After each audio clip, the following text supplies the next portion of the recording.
Hello students. जैसा कि आप जानते हैं हम क्लास 12 का रिवीजन कर रहे हैं और हमने फटाफट सीरीज शुरू करी है रिवीजन के लिए। कल कुछ टेक्निकल प्रॉब्लम होने की वजह से वीडियो बीच में ही बंद करना पड़ा था, उसके लिए मैं क्षमा चाहती हूँ। आज हम फिर से शुरुआत करेंगे। कल जहाँ हम थे क्वेश्चन नंबर 17 हमने सॉल्व कर रहे थे, वो करेंगे। तो कल मैंने आपको क्वेश्चन नंबर 17 में बताया था कि कैसे सॉर्ट आउट होगा। तो देखिए यहाँ पे क्या होगा, 200 रुपये हमारी आय कितनी है, 200। कितनी 200 थी तो हम कितना ले रहे थे, 20 इकाई। अब हो गई 300, तो अब हम कितना ले रहे हैं, अब हम ले रहे हैं 30 इकाई। तो कितना फ़र्क आया, कितना परिवर्तन हुआ। फॉर्मूला क्या है, डेल क्यू बटा डेल पी इंटू पी बटा क्यू की जगह अब क्या हो जाएगा, पी की जगह वाई हो जाएगा और यहाँ पे क्यू बटा वाई हो जाएगा। अब हमें इसे सॉर्ट आउट करना है, तो कैसे सॉल्व करेंगे, देखिए सॉल्व करते हैं। पहले हम लेंगे, पहले आपका आएगा डेल क्यू, तो कितना परिवर्तन, 20 इकाइयाँ रहता है, आप कितने दे रहे हो, आप 30, तो 10 का हुआ। फिर आएगा डेल वाई, इनकम में कितना परिवर्तन हुआ, पहले 200 अब 300, तो कितने का हुआ, 100 का। ओरिजिनल वाई कितना है अपना, 200, और ओरिजिनल क्वांटिटी कितनी है, 20। अब हम इसको सॉल्व करेंगे, तो देखिए 2, तो कितना आया, 1। तो इसलिए इसका मतलब मांग की मांग की लोच जो है, आई लोच, वो कितनी है, इक्वल्स टू 1 है, मतलब इकाई के बराबर। Income elasticity of demand is equals to 1। I hope आपको आ गया होगा सॉल्व करना। अगर नहीं आया हो तो आप बताइएगा, मैं आगे करा दूंगी। नेक्स्ट क्वेश्चन है, समुत्पत्ति वक्र एवं समलागत रेखा की सहायता से उत्पादन के साधनों पर इष्टतम संयोग का निर्धारण कीजिए। देखिए पहले हम समझ लेते हैं कि ये होते क्या हैं। ये हमारे उत्पादन वाले चैप्टर में से है। आप लोगों ने तटस्थता वाला चैप्टर पढ़ा होगा, तटस्थता वक्र उपभोक्ता संतुलन वाला। ठीक वैसे ही जब हम उत्पादक की बात करते हैं तो वहाँ पे तटस्थ वक्र की जगह होता है समानुत्पत्ति वक्र। ठीक है। और जब हमने पढ़ा था कीमत रेखा और बजट रेखा, तो उसकी जगह यहाँ होता है समलागत रेखा। तो समुत्पत्ति वक्र क्या होता है कि आप दो साधनों पूंजी और श्रम का इष्टतम प्रयोग करते हुए कितना उत्पादन करोगे, जो आपको समान उत्पादन प्राप्त होगा उत्पादन करने से। मतलब जो भी आप पूंजी और श्रम का प्रयोग कर रहे हो, उससे आप उससे उससे जो है आप प्रयोग कर कर कितना उत्पादन को बढ़ाओगे। समान उत्पादन मतलब हर एक नंबर पे तो समान रहेगा उत्पादन, लेकिन जैसे जैसे हम ऊपर वाले समुत्पत्ति वक्र पे बढ़ते जाएंगे, वैसे ही उत्पादन क्या हो जाएगा, बढ़ जाएगा। जैसे हम तटस्थ वक्र पढ़ते थे कि जितना ऊंचा तटस्थ वक्र पे जाएंगे, जैसे ही देखिए ये हमारा तटस्थ वक्र है, तो हम इसे आईसी से करते हैं, लेकिन यही हमारा कौन सा वक्र है, समुत्पत्ति वक्र है। तटस्थ वक्र में हम वस्तु एक्स और वस्तु वाई लेते थे, यहाँ हम लेंगे श्रम और यहाँ लेंगे पूंजी। तटस्थ वक्र क्या बताता है, दो वस्तुओं का सहयोग जो क्या देता है, समान संतुष्टि देता है उपभोक्ता को। ये क्या बताएगा, दो साधनों का सहयोग जो क्या देगा, उत्पादक को एक समान उत्पादन स्तर देगा। ठीक है, उससे क्या कहेंगे, समुत्पत्ति वक्र कहेंगे। फिर एक हमने पढ़ी थी बजट रेखा। ठीक है, अब बजट रेखा क्या पढ़ी थी हमने कि एक उपभोक्ता, ये हमारी बजट रेखा है, ये कीमत है वाई की, सॉरी एक्स की, और ये कीमत है वाई की। ठीक है, और अपनी दी हुई आय में से वो कितना प्रयोग में लेता है और दोनों वस्तुओं कैसे खरीदता है, ये हम बजट रेखा में पढ़ते हैं।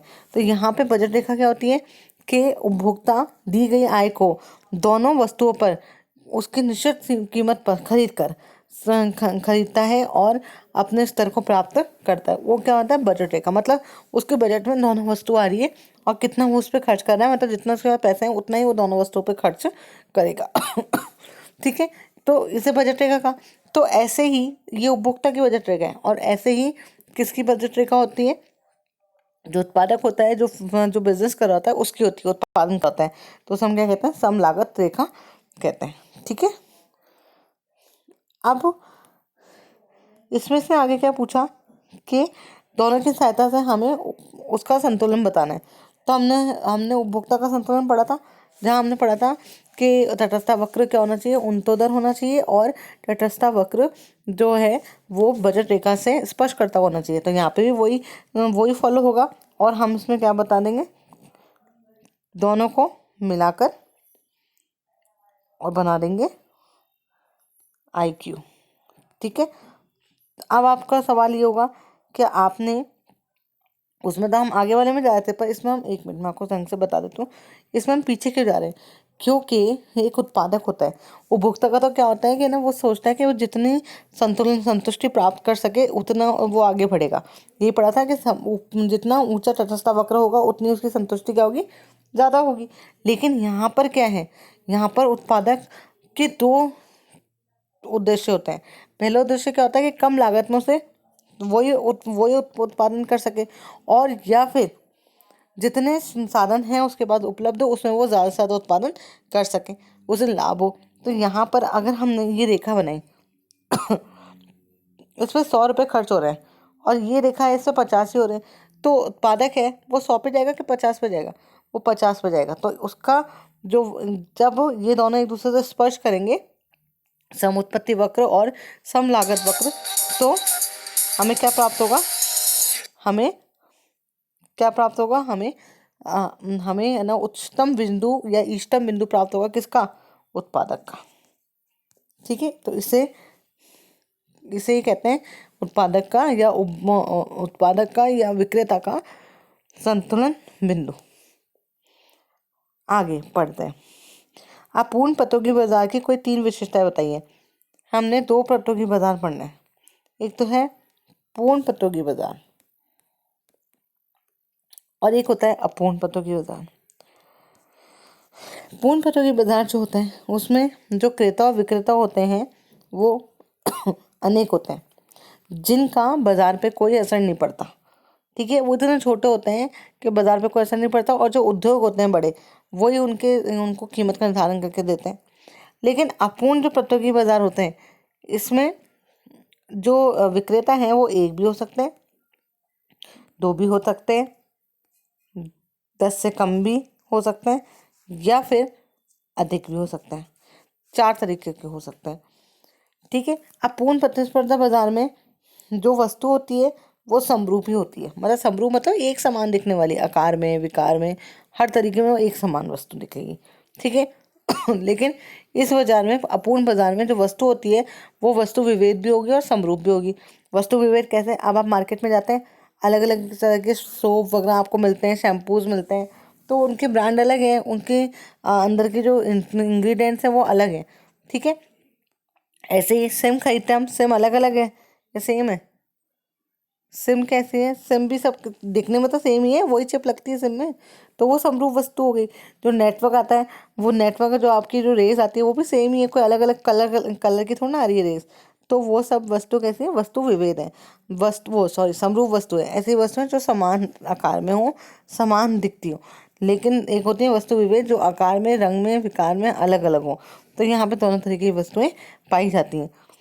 अब इसने पूछा है आपसे अपूर्ण बाजार की कोई 3 विशेषताएं बताइए। तो पहली विशेषता आपने बता दी कि अलग अलग विक्रेता होते हैं। दूसरी विशेषता बता दी कि वस्तु अलग अलग हो सकती है, समरूप भी हो सकती है और वस्तु विभेद भी हो सकती है।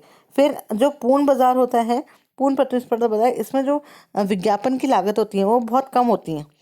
क्यों, क्योंकि इसमें वस्तु कैसी है, समरूप है। एक ही बार बताना है। अगर आपने कोई नया जैसे मार्कर लॉन्च किया या कोई नया पेन निकाला, तो उस पेन के बारे में बता दें कि ये पेन है, ये ब्लू कलर का है और इसमें हम अलग अलग कलर से, अलग अलग तरीके हम इसको यूज़ करते हैं लिखने के काम में, बस हो गया। और तो क्या बताना है। लेकिन जो अपूर्ण बाजार है उसमें आपने अगर कोई चीज़ नई निकाली है तो उसमें आपको बताना पड़ेगा कि ना भाई अलग अलग प्रोडक्ट हैं, अलग टाइप से हैं, भाई दूसरे से हमारा प्रोडक्ट अलग क्यों है, तो उसकी पूरी एडवर्टाइजिंग करनी पड़ेगी। तो यहाँ पे विज्ञापन लागतें क्या होती हैं, अधिक होती हैं। नेक्स्ट आया आपके, अब ये नेक्स्ट वाला क्वेश्चन आपके है नहीं, नेक्स्ट वाला क्वेश्चन आपके है नहीं। ठीक है, फिर उससे भी नेक्स्ट आपके है नहीं। फिर नेक्स्ट क्वेश्चन आया, क्वेश्चन नंबर 22, तटस्थ वक्र विश्लेषण के आधार पर उपभोक्ता संतुलन को स्पष्ट कीजिए। अभी हम समापत्ति वक्र पर पढ़ कर आए थे, अब इसमें तटस्थ वक्र को पढ़ना है। तो तटस्थ वक्र विश्लेषण के आधार पर, पहले तटस्थ वक्र क्या होता है, ऐसा वक्र जो दो वस्तुओं के सहयोगों को दर्शाता है जिससे उपभोक्ता को समान संतुष्टि प्राप्त होती है, उसे हम क्या कहते हैं, तटस्थ वक्र कहते हैं। अब हमें बताना है उपभोक्ता संतुलन। उपभोक्ता संतुलन क्या होता है, जब उपभोक्ता अपनी दी गई आय में से दोनों वस्तुओं पे खर्च करने के लिए तत्पर हो और उसे निश्चित कीमत पर दोनों वस्तुओं को प्राप्त करके संतुष्टि प्राप्त कर ले, तो वो कौन सा होता है? उपभोक्ता संतुलन होता है। ठीक है। अब उपभोक्ता संतुलन जो होता है वो दो तरीके से, दो शर्तें होती हैं उसमें। पहली शर्त क्या होती है कि जो हमारा तटस्थ वक्र है वो कैसा हो? ऊर्ध्वाधर। ऊर्ध्वाधर का मतलब क्या है कि जैसे से हम एक वस्तु की अतिरिक्त इकाई प्राप्त करते जाएंगे, दूसरी वस्तु की इकाई त्याग करते करते, तो वैसे वैसे जो जो प्रतिस्थापन की दर है वो गिरती चली जाएगी। ठीक है, इसलिए क्या होता है? ऊर्ध्वाधर होता है। फिर दूसरा क्या है? ये बजट रेखा से क्या होना चाहिए? स्पर्श करता हुआ होना चाहिए, तभी ये क्या कहलाएगा? उपभोक्ता का संतुलन कहलाएगा। तो ई बिंदु लिया। अब इससे नीचे वाला एक तटस्थ वक्र IC1। अब IC1 पे दो बिंदु है, ये है A बिंदु और ये B बिंदु। तो जो A बिंदु है B बिंदु पे जो हमारा संतुलन है वो क्यों नहीं है? क्योंकि यहाँ पर ये ऊर्ध्वाधर तो है, पर लेकिन ये जो बजट रेखा है उसको काट रहा है, उसको स्पर्श नहीं कर रहा, तो इस पे हमारा संतुलन नहीं हो सकता। फिर नेक्स्ट आया हमारा G बिंदु। तो G बिंदु पे हमारा संतुलन क्यों नहीं है? क्योंकि ऊर्ध्वाधर तो है लेकिन ये बजट रेखा को स्पर्श नहीं कर रहा और ये हमारी पहुंच के बाहर है। लेकिन सिर्फ एक ई बिंदु है जिसमें हम संतुलित हैं। क्यों? क्योंकि यहाँ दोनों हमारी शर्तें जो है वो पूरी हो रही है। एक तो हमारा तटस्थ वक्र ऊर्ध्वाधर है और दूसरा हमारा तटस्थ वक्र बजट रेखा को छू रहा है। इसका मतलब MUX PX बराबर है MUY PY से, और ये भी बराबर है MUM M से। मतलब जितने उसके पास पैसे थे उसने दोनों वस्तुओं पे खर्च करे और उसे समान संतुष्टि मिली जितने उसने पैसे खर्च करे दोनों वस्तुओं पर। ठीक है, इसलिए इसे उपभोक्ता संतुलन कहा जाता है। इसमें आप कैसे अटेम्प्ट करेंगे इसको आप तटस्थ वक्र और बजट रेखा की परिभाषा लिखेंगे, फिर दोनों की शर्तें लिखेंगे। जो शर्त है उपभोक्ता संतुलन की परिभाषा बताते हुए डायग्राम से उसको एक्सप्लेन कर देंगे। नेक्स्ट क्वेश्चन है आपका, समुचित सूत्रों की सहायता से पूर्ण प्रतिस्पर्धा के अंतर्गत कीमत निर्धारण के समय तत्व की महत्व को समझाइए अथवा एकाधिकारात्मक प्रतियोगिता के फर्म में अल्पकालीन और दीर्घकालीन साम्य को चित्रों से समझाइए। तो एकाधिकारात्मक वाला अब आपके अभी कोर्स में नहीं है, हट गया है, तो पहले हम इसको समझ लेते हैं। पूर्ण प्रतिस्पर्धा बाजार कौन से होते हैं? ऐसे बाजार जहाँ पे जो विक्रेता होते हैं उनकी संख्या अनेक होती है और वस्तु समरूप होती है, आने जाने की स्वतंत्रता भी होती है। ठीक है, और उनका बाजार पे कोई भी प्रभाव नहीं पड़ता है, उसे हम पूर्ण प्रतिस्पर्धा बाजार कहते हैं। ये तो हमने पढ़ी डेफिनेशन। अब इसकी विशेषताएं, सबसे पहली विशेषता में विक्रेता होते हैं अनेक होते हैं। अनेक होते हैं, कितने अनेक होते हैं? अनेक का मतलब ये है इतने सारे होते हैं, अनंत होते हैं कि जो बाजार है उस पर वो प्रभाव नहीं डाल सकते। दूसरा, वस्तु कैसी होती है? समरूप होती है, एक साथ दिखने वाली होती है, एक जैसी दिखने वाली होती है। ठीक है, जैसे आपने पेन लिया, एक ही जैसा पेन है, जैसा वो नॉर्मल पेन आता है। ठीक है, तो वो उसमें कोई अलग अलग नहीं है, ना तो इंक पेन है ना पार्कर है, कुछ नहीं है, वो एक जैसा नॉर्मल पेन है। ठीक है, फिर दूसरा आता है आने जाने की स्वतंत्रता। अगर लाभ हो रहा है तो नई फर्म बाजार में आ जाएंगी और अगर हानि हो रही है तो पुरानी फर्म बाजार छोड़कर चली जाएंगी। चौथा है इसमें कि विज्ञापन लागतें जो होती हैं वो ना के बराबर होती है। बस एक बार प्रोडक्ट जो बना है उसको बाजार में बताना होता है, इंट्रोड्यूस करना होता है, बाद में उसमें विज्ञापन की ज़रूरत नहीं पड़ती। फिर पांचवा, परिवहन लागतें। यहाँ परिवहन लागतें शून्य होती हैं। क्यों? क्योंकि वस्तु जो है वो एक जैसी बन रही है। जो वस्तु आप जयपुर में बना रहे हो वही वस्तु दिल्ली में बन रही है, तो जब देखने में एक जैसी है तो फिर आप परिवहन लागतें क्यों लगाओगे? यहाँ से वहाँ वस्तु को क्यों बेचोगे? गुड का हम एक्सचेंज क्यों करेंगे? ठीक है, अगर हम एक्सचेंज करते हैं और जो प्रोडक्ट है वो 10 रुपीज़ का जयपुर में है और हम उसको दिल्ली में ले जाते हैं, तो वहाँ जाके तो वो 15 रुपीज़ का हो जाएगा। तो लोग क्यों खरीदेंगे? जब वो जो प्रोडक्ट है वो 10 रुपीज़ का ही है तो वो 15 रुपीज़ में क्यों खरीदेंगे?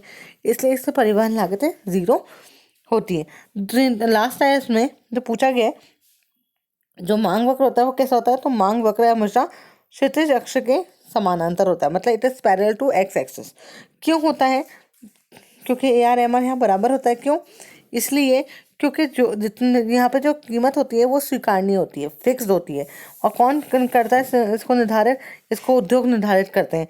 कैसे करते हैं? ये अपना मांग वक्र और ये हमारा पूर्ति वक्र, जहाँ एक दूसरे को ये काट रहे हैं वहाँ पे कीमत का क्या हो रहा है? निर्धारण हो रहा है। तो ये निर्धारण करते हैं और जो फर्म है उसको फॉलो करती है। तो फर्म जो फॉलो करेगी तो जितनी उसका अगर कह दिया कि एक पेन है, एक पेन है जो सामान्य पेन है और उसकी कीमत 5 रुपये, तो वो बाजार में कहीं भी जाओ वो 5 रुपये में बिकेगा।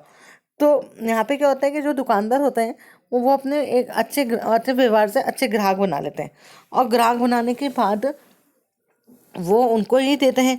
तो अगर किसी को, एक दुकान वाले को, उसके उसके 5 ग्राहक हैं, है ना, और वो 5 पेन बेचता है तो 25 रुपये हुआ। ऐसे ही दूसरा वाला भी ऐसे नहीं करेगा तो सबके प्रॉफिट कितना होगा, बराबर ही आएगा, 25-25 रुपये ही आएगा। क्यों? क्योंकि कीमत एक जैसी है तो प्रॉफिट भी एक जैसा ही होगा। फिर इसमें 2 इम्पॉर्टेंट मान्यता हैं जो इससे पूर्ण प्रतियोगिता बाजार बनाता है। अगर हम अब तक की लिखेंगे तो उसको शुद्ध बाजार कहेंगे, लेकिन 2 और जोड़ देंगे तो वो क्या कहलाएगा, पूर्ण प्रतिस्पर्धा बाजार कहलाएगा। तो नेक्स्ट कौन सी है? पूर्ण ज्ञान, मतलब उसे पूरा ज्ञान होता है जो विक्रेता है उसे बेचने में कि कितनी कीमत पे बेचना है और उपभोक्ता उसे खरीदने में कितनी कीमत पे खरीदना है। और एक होता है पूर्ण साधनों की गतिशीलता, मतलब साधन जो भी प्रोडक्ट का प्रोडक्शन करने में लगे हुए हैं, जो वस्तु को उत्पादित कर रहे हैं, वो साधन जो एक जगह काम कर रहे हैं, जैसे जयपुर में जो काम कर रहे हैं उनको भी वही मिलेगा जो जब वो दिल्ली में जाके काम करेंगे तो वहाँ भी उनको वही पैसे मिलेंगे। तो आराम से, जब पैसे एक समान है तो कोई इंसान जो दिल्ली से जयपुर आके काम क्यों करेगा, वो अपने घर में जाकर अपने घर के पास ही काम करेगा। तो यहाँ पे होता है पूर्ण साधनों की गतिशीलता। इसी के साथ आज हम बस यहीं पे समाप्त करेंगे। कल हम फिर आगे का पढ़ेंगे, इसमें क्वेश्चन नंबर 24। ठीक है। आई होप आपको समझ में आया होगा। अगर अच्छा लगे तो लाइक करें, शेयर करें और सब्सक्राइब करें। Thank you so much.